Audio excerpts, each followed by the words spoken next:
तो ये कहानी है यूएस की एक कैबिनेट मिनिस्टर के बारे में जो अपने ही बेटे के फियोन्से के साथ अवैध संबंध बना लेता है, जिसके बाद उनकी जिंदगी पूरी तरह से बदल जाती है। इस मूवी का नाम है डैमेज। तो कहानी शुरू होती है स्टीफन नाम की एक आदमी को दिखाते हुए, जो कि पहले एक डॉक्टर था और बाद में उसने राजनीति में कदम रखा और इस वक्त वो एक कैबिनेट मिनिस्टर बन चुका है। स्टीफन अपने बीवी इंग्रिड, छोटी बेटी सैली और बड़ा बेटा मार्टिन के साथ एक सुखद लाइफ जीता है। मार्टिन एक यंग जर्नलिस्ट है जो अपने घर से बाहर रह के काम करता है। एक दिन हम स्टीफन को उसके ऑफिस में हो रही एक पार्टी में देखते हैं, जहां उसका मुलाकात एना नाम की एक लड़की से होती है। दरअसल एना स्टीफन के बेटे मार्टिन की गर्लफ्रेंड थी। एना खुद को इंट्रोड्यूस करवाती है और दोनों के बीच में कुछ नॉर्मल बातें होती है। यहाँ हम नोटिस करते हैं कि पहली नज़र में ही दोनों एक दूसरे के प्रति आकर्षित हो जाते हैं और दोनों के बीच एक अजीब सा कनेक्शन बनता हुआ हम महसूस कर पाते हैं। एना से बात करने के बाद स्टीफन बिल्कुल भी पार्टी में फोकस नहीं कर पा रहा था। उसका ध्यान बार बार एना पर ही जा रहा था और ठीक वैसी हाल एना की भी थी। कुछ दिन बीत जाने के बाद एक दिन मार्टिन अपनी गर्लफ्रेंड एना को लेकर लंच के लिए आता है और अपने फैमिली मेंबर से इंट्रोड्यूस करवाता है। यहाँ स्टीफन और एना ऐसे प्रिटेंड करते हैं जैसे वो लोग पहली बार मिल रहे हैं। पूरे लंच के दौरान हम लोग एना और स्टीफन के बीच एक अजीब सी खामोशी महसूस कर पाते हैं और दोनों के बीच सेक्सुअल टेंशन साफ नजर आ रही थी। स्टीफन की बीवी इंग्रिड को एना कुछ खास पसंद नहीं आती है और वो उसे थोड़ी अजीब लगती है, क्योंकि एना लंच के दौरान किसी से भी खुल के बात नहीं कर रही थी। इसके तुरंत ही बाद एक दिन एना स्टीफन को कॉल करती है और एक एड्रेस देती है जहां स्टीफन बिना देरी करे पहुंच जाता है। वहां दोनों की निगाहें मिलती है और स्टीफन बिना कुछ बोले एना के करीब जाता है और डायरेक्टली दोनों एक सेंसुअल रिलेशनशिप में लिप्त हो जाते हैं। दोनों को देख के ऐसा प्रतीत होता है कि दोनों एक दूसरे के बीच की दूरियां को मिटाने के लिए बेसब्र हैं और भले ही एना उसके बेटे के ही गर्लफ्रेंड थी, बट स्टीफन खुद को उससे इंटीमेट होने से रोक नहीं पाता। इसके बाद एक दिन स्टीफन से मिलने मार्टिन उसके ऑफिस में आता है और उसे एक अच्छी न्यूज़ देता है कि उसका एडिटर पद पर प्रमोशन हो गया है, जिसे सुनकर स्टीफन काफी खुश हो जाता है और इसी खुशी में पूरे फैमिली मिलकर बाहर डिनर करने जाते हैं, जहां मार्टिन एना को भी इनवाइट करता है। यहाँ मार्टिन के ग्रैंडपा भी आए हुए थे, जिनको एना बेहद पसंद आती है। डिनर के दौरान इंग्रिड एना को उसके फैमिली के बारे में कुछ सवाल पूछती है, तो एना कहती है कि उसके पिता भी एक डिप्लोमेट थे, जिसकी वजह से उन्हें काफी अलग अलग जगहों पर मूव करना पड़ता था। उसका एक बॉयफ्रेंड भी था और 3 साल पहले उनका ब्रेकअप हो गया था, जिसके बाद से ही वो लंदन में रहने लगी है। यहाँ इंग्रिड उसके फैमिली मेंबर्स के बारे में पूछती है, तो एना कहती है कि मेरा एक भाई था, बट जब वो 16 साल का था तब उसने सुसाइड कर लिया था। इंग्रिड पूछती है कि उसने ऐसा क्यों किया, तो एना कहती है प्यार की वजह से। यहाँ मार्टिन देखता है कि एना और उसके माँ के बीच कन्वर्सेशन काफी ऑकवर्ड होते जा रहा था, इसलिए वो कहता है कि उसका कुछ काम बाकी है और उसे निकलना होगा और वो एना को उसके घर ड्रॉप करने चला जाता है। यहाँ स्टीफन भी कुछ काम का बहाना बना के उनके पीछे पीछे एना के घर तक जाता है और मार्टिन के जाने के बाद वो एना के पास जाता है और कहता है कि हमें कुछ ना कुछ तो करना ही पड़ेगा, क्योंकि डिनर करते वक्त मैं पूरे टाइम तुम्हें पाना चाहता था, तुम्हें छूना चाहता था और ढेर सारा प्यार करना चाहता था। जिस पर एना कहती है कि चिंता मत करो, मैं हमेशा तुम्हारे पास रहूंगी। जिसके बाद दोनों एक दूसरे के साथ पैशनेटली संबंध बनाते हैं। इंटीमेट होने के बाद एना अपने भाई के बारे में बताती है कि हमारे पेरेंट्स कई जगह मूव होते रहते थे, इसलिए मैं और मेरे भाई एक दूसरे की दुनिया थे, लेकिन समय के साथ साथ मेरा भाई मेरे लिए बहुत ही ज़्यादा पॉजिटिव हो गया और वो मुझे ही पाना चाहता था और उसने प्यार के लिए अपनी जान दे दी और वो प्यार मुझसे ही करता था। उसके मौत के बाद एना पूरी तरह से टूट गई थी और उसे काफ़ी टाइम लग गया फिर से एक बार खुद को खड़े करने में। वो कहती है कि डैमेज्ड लोग बहुत ही ज़्यादा खतरनाक होते हैं, क्योंकि उन्हें फिर से खड़ा होना आता है। फिर स्टीफन उसे अपने साथ एक कॉन्फ्रेंस में चलने के लिए कहता है, बट एना मना कर देती है क्योंकि वो मार्टिन को प्रॉमिस किए कि वो वीकेंड वो उसके साथ ही बिताएगी। एना स्टीफन से यह भी कहती है कि हमारे बीच जो भी चल रहा है इसे ऐसे ही चलने दे और कभी कुछ भी बदलने की कोशिश ना करे। आगे स्टीफन को अपनी बीवी से पता चलता है कि मार्टिन और एना दोनों पेरिस गए हुए हैं। स्टीफन अपने कॉन्फ्रेंस पे तो जाता है, पर उसके दिमाग में सिर्फ एना का ही ख्याल चलता रहता है। वो कॉन्फ्रेंस पे बिल्कुल फोकस नहीं कर पाता। स्टीफन एना को पाने के लिए इतना डेस्परेट हो गया था कि वो कॉन्फ्रेंस के बाद बिना कुछ सोचे एना से मिलने सीधा पेरिस चला जाता है। वहां पहुंचकर वो एना को कॉल करता है और एक चर्च के पास मिलने बुलाता है और एना मार्टिन को सोता हुआ छोड़ के उससे मिलने जाती है। वहां दोनों एक दूसरे को पैशनेटली किस करते हैं। स्टीफन कहता है कि मैं तुमसे बहुत प्यार करता हूँ और एक पल भी मेरे आंखों के सामने से दूर नहीं देख सकता हूँ। जिस पर एना कहती है मार्टिन अभी भी सो रहा है और मुझे वापस जाना पड़ेगा। इतना कह के वो वहां से चली जाती है। इसके बाद एना और मार्टिन जिस होटल में रहते थे, स्टीफन उसी होटल में एक कमरा लेता है जहां से वो एना और मार्टिन के ऊपर नजर रख सके। मगर खिड़की से दोनों को इंटीमेट होता देखकर स्टीफन को बहुत बुरा लगता है और वो बेड के ऊपर बच्चों की तरह रोने लगता है। अब ऐसे ही कुछ दिन बीत जाते हैं और एक दिन स्टीफन एना को एक पार्क में मिलने के लिए बुलाता है, जहां वो उससे कुछ बातें करना चाहता था। बट एना को ये सब बिल्कुल अच्छा नहीं लगता है, क्योंकि वो स्टीफन के साथ सिर्फ सेक्सुअल रिलेशन को छोड़कर और कोई भी रिलेशन रखना नहीं चाहती थी। मगर आना के प्रति स्टीफन का ऑब्सेशन इस कदर बढ़ चुका था कि वो कुछ भी करने के लिए तैयार था। स्टीफन उसे कहता है कि मैं सिर्फ तुम्हारे साथ ही रहना चाहता हूँ, जिसके लिए मैं अपनी बीवी को भी छोड़ने के लिए तैयार हूँ। जिस पर आना कहती है, तुम्हारे बेटे का क्या, वो जिंदगी भर तुमसे नफरत करेगा और तुम अपने परिवार को सिर्फ इसीलिए छोड़ना चाहते हो ताकि तुम मेरे साथ रह सको, मेरे साथ ब्रेकफास्ट कर सको। ये सब तुम्हें तुम्हारी बीवी से भी मिल रहा है और तुम वो पाने की कोशिश कर रहे हो जो तुम्हारे पास पहले से है। तुम्हारे बेटे से शादी करके मैं हमेशा तुम्हारे पास ही रहूंगी, इसीलिए जो जैसे चल रहा है उसे वैसे ही चलने दो, यही सबके लिए अच्छा होगा। एक दिन जब स्टीफन एना से मिलने के लिए उसके घर आता है, तब वहां पर पीटर नाम का एक आदमी आया हुआ था, जो कि एना का एक्स बॉयफ्रेंड होता है और दोनों बचपन के दोस्त भी होते हैं। पीटर को एना के घर में देख के स्टीफन को काफी जलन होती है और वो वहां से चला जाता है। कुछ देर बाद पीटर वहां से निकल जाता है, जिसके बाद स्टीफन फिर से वापस आता है और आना से उसके बारे में पूछता है। आना बताती है कि वो मेरा पहला बॉयफ्रेंड था और वो मेरी लाइफ की एक ऐसी पार्ट है जिसे मैं कभी भूल नहीं सकती।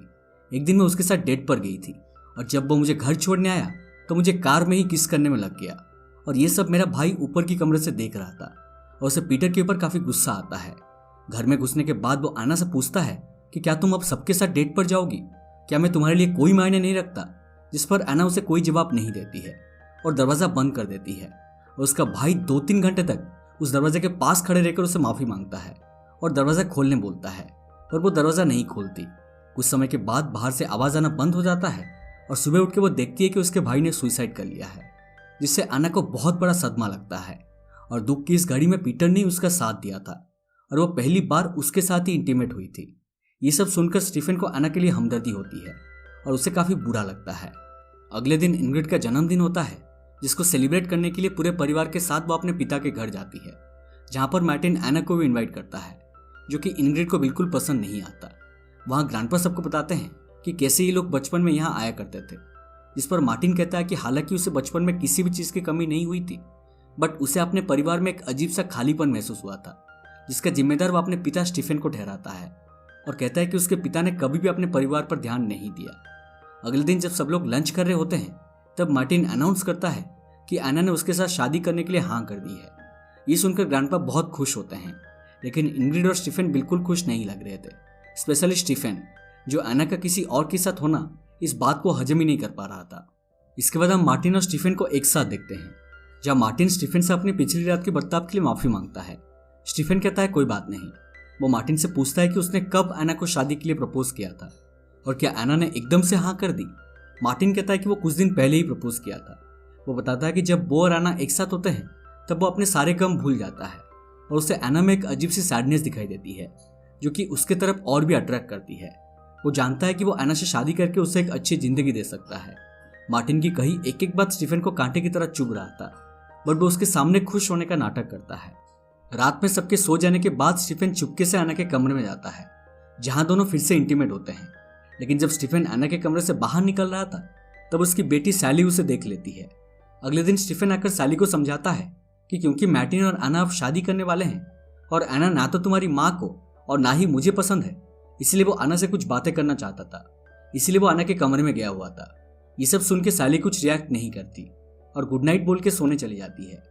अगले सीन में हम एना की माँ को देखते हैं, जो मार्टिन और उसके फैमिली से मिलने आई होती है और उनको मार्टिन काफी पसंद आता है। वो कहती है कि वो एना और मार्टिन के शादी को लेकर बहुत एक्साइटेड है। यूजुअली एना की पसंद काफी बेकार होते हैं, बट थैंक गॉड मार्टिन ऐसा नहीं है। एना की माँ से ये सब बातें सुनकर इंग्रिड को काफी अजीब लगता है। बातों ही बातों में वो एना के भाई को मार्टिन से कंपेयर करते हुए कहती है कि मार्टिन और एना के भाई लगभग एक जैसे ही दिखते हैं, जो बात सबको बहुत ज्यादा अजीब लगता है। एना अपने माँ से चिढ़कर उन्हें 2 बातें सुना देती है और उनको काफी बुरा लगता है कि उन्होंने अनजाने में यहाँ का माहौल खराब कर दिया है। इसके बाद स्टीफन एना की माँ को उनके होटल छोड़ने के लिए जाता है। तभी एना की माँ कहती है कि आजकल एना बहुत खुश है और वो नहीं चाहती कि कोई तीसरे आदमी के आने पर यह सब बर्बाद हो जाए। स्टीफन पूछता है कि वो कहना क्या चाहती है। वो कहती है कि उसे अच्छी तरह से बताया कि वो क्या कहना चाहती है, क्योंकि लंच पर उन्होंने नोटिस किया था कि स्टीफन एना से नजर भी नहीं मिला पा रहा था। इसीलिए तुम लोग के बीच में जो भी चल रहा है उसे यहीं रोक दो, नहीं तो इसका परिणाम बहुत ही बुरा होगा। यहाँ हम व्यूअर्स समझ पाते हैं कि एना की माँ को एना और स्टीफन के रिलेशनशिप के बारे में सब कुछ पता है। उनके जाने के बाद स्टीफन एना को कॉल करता है और कहता है कि हमारे बीच जो भी चल रहा है उसे हमें रोकना होगा और ये उसके और मार्टिन के फ्यूचर के लिए बहुत ज़्यादा जरूरी है। यहाँ से स्टीफन सीधा मार्टिन के ऑफिस जाता है और उसके डेस्क पर अपनी एना और मार्टिन की एक फ़ोटो देख रहा होता है कि तभी मार्टिन वहाँ आकर उसे कहता है कि आप अगर चाहो तो इस फोटो को अपने पास रख सकते हो। स्टीफन उससे माफ़ी मांगता है और कहता है कि तुम मेरे बारे में बिल्कुल सही सोचते हो। मैं कभी भी तुम पर और अपने परिवार पर ध्यान नहीं दिया और हमेशा सोचता रहा कि मैं सब कुछ कंट्रोल कर सकता हूँ, लेकिन तुम ऐसा नहीं हो और अपनी जिम्मेदारियों को समझते हो और इसीलिए मुझे तुम्हारे ऊपर काफ़ी गर्व है। अब इसके बाद हम स्टीफन को काइंड ऑफ डिप्रेस देख पाते हैं और उस रात वो अपने ऑफिस में ही रुकता है। इधर घर में एक पार्टी थी जहाँ से उसकी बीवी उसे कॉल करती है। वो उसे कहता है कि वो अपने कलीग्स के साथ एक जरूरी काम कर रहा है, इसलिए वो पार्टी में नहीं आ सकता। इंग्रिड समझ जाती है कि स्टीफन झूठ बोल रहा है क्योंकि उसके सारे कलीग्स तो यहाँ पार्टी के मजे ले रहे होते हैं। आगे हमें पता चलता है कि स्टीफन का प्रमोशन हो गया है और उसे हेल्थ डिपार्टमेंट का मिनिस्ट्री मिलने वाला है, लेकिन फिर भी वो खुश नहीं था। उसे इस हालत में देखकर इंग्रिड उसके दुख का कारण उसे पूछती है, जिस पर स्टीफन कहता है कि उसे खुद भी नहीं पता कि उसके साथ क्या हो रहा है। स्टीफन से ऐसी बातें सुनकर वो अपसेट हो जाती है और वहां से चली जाती है। दोस्तों, स्टीफन एना के प्यार में इस कदर पागल हो गया था और उसे पाने के लिए इतना डेस्परेट था कि वो अपने मंत्री पद के साथ साथ अपने परिवार को छोड़ने के लिए भी तैयार था। इसके बाद एक दिन जब स्टीफन अपने ऑफिस में होता है तब उसे एक पार्सल आता है, जिसे ओपन करने पर उसे उसके अंदर एक एड्रेस और एक चाबी मिलता है जो कि एना ने उसके लिए भेजा था। दरअसल एना स्टीफन के साथ अपने सेक्सुअल रिलेशन को कंटिन्यू रखना चाहती थी, इसलिए उसने एक नया अपार्टमेंट लिया था जहां दोनों बिना किसी परेशानी के अपनी ठरक मिटा सके। उसके बाद एक दिन मार्टिन एना को घर लेकर आता है, जहां पर एना स्टीफन को अकेला पाकर उसे कहती है कि अगर वो उनके भी सब कुछ खत्म करना चाहती तो वो मार्टिन से कभी शादी नहीं करती, लेकिन वो स्टीफन के साथ ऐसे ही सब कुछ चलने देना चाहती है। मार्टिन और एना यहाँ से जाते ही स्टीफन सीधा उस नए अपार्टमेंट में जाता है जहां एना उसके इंतजार कर रही होती है। दोनों अपने शरीर के भूख को मिटाने के लिए इस कदर बेकाबू थे कि वो लोग नोटिस नहीं करते कि चाबी अभी भी की होल में ही है। दोनों रूम के अंदर जाते हैं और पैशनेटली एक दूसरे के साथ इंटीमेट होते हैं। तभी अचानक हम मार्टिन को बिल्डिंग के नीचे देखते हैं, जो एना को ढूंढते हुए यहाँ आया था। वो एना के रूम तक जाता है और देखता है कि दरवाजे पर चाबी लगा हुआ है। उसे अंदर से कुछ आवाजें आती है और वो हेजिटेट करते हुए अंदर घुसता है और जो देखता है उसके पैरों के नीचे से जमीन खिसक जाती है। अपने पिता को अपने फियंसी के साथ इस हालत में देखकर मार्टिन को अपने आंखों पर बिलीव नहीं होता। स्टीफन उसे समझाने की कोशिश करता है, बट मार्टिन गुस्से से वहां से निकलने लगता है। इतने बड़े शॉक के कारण मार्टिन का ध्यान नहीं रहता है और अचानक वो फिसल के नीचे गिर जाता है और दोस्तों वहीं पर ही उसकी मौत हो जाती है। स्टीफन उसी हालत में बिना कपड़ों के भागता हुआ मार्टिन के बॉडी के पास जाकर उसे गले लगा लेता है और बहुत रोता है। कुछ देर बाद पुलिस वहां पर आती है और क्योंकि स्टीफन एक मिनिस्टर था इसलिए बात कुछ ही समय में आग की तरफ फैल जाता है और मीडिया में उसकी काफी बदनामी होती है।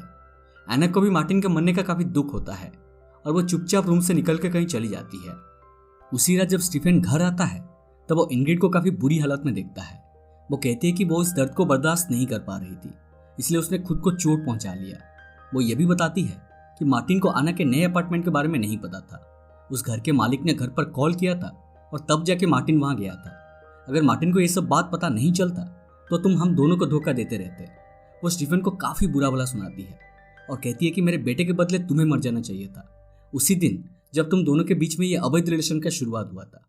वो मार्टिन का नाम लेकर काफी रोने लगती है, जिससे स्टीफन उसे कुछ गोलियां देकर सुला देता है।